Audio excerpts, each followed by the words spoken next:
नमस्कार सांगमानी जय जगन्नाथ। आज मोर पुणी आपण मानक गोटे प्रश्न आशा आपण मानक कमेंट माध्यम मु उत्तरटी पाई परिबी जोटा कि मु छोट बेलू मो मन में बहुत थर उंकी मारी था या बाबद मु दुई थर भी नना को पूजारी को पचारि सारी किंतु एबे भी मु दुई थरे कारण मु उत्तर अलग अलग प्रकार पाई।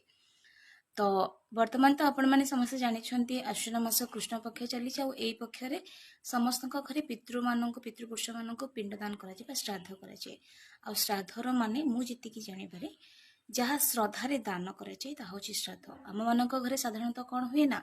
पूजारी आसती पूजारी आसिक घरे आमर जमी पिंडदान हुए पितृपुरुष ना पूजा कराए भलरे रोषे कराए घर पत्र घर माने एठू समस्त प्रकार साफ सफाई कराए विभिन्न प्रकार रकम माने जिनिस व्यंजन प्रस्तुत करी घरे समस्ते भलरे खाती और बाहर लोक भी डकाती कहुए जितरा पत्र पड़े से पितृपुरुष को मिले। आउ किछि लोक अच्छा जहाँकि मंदिर में जाकि चाउल बा छंचा आकार दे दियंती और सेठी प्रसाद पाई दियंती। तो मोर आपण मानक यही प्रश्न जी जो श्राद्ध करती पितृपुरुष मान जो श्राद्ध दि जाए ता घरे नना को पूजारी को बसैकी घरे कले भल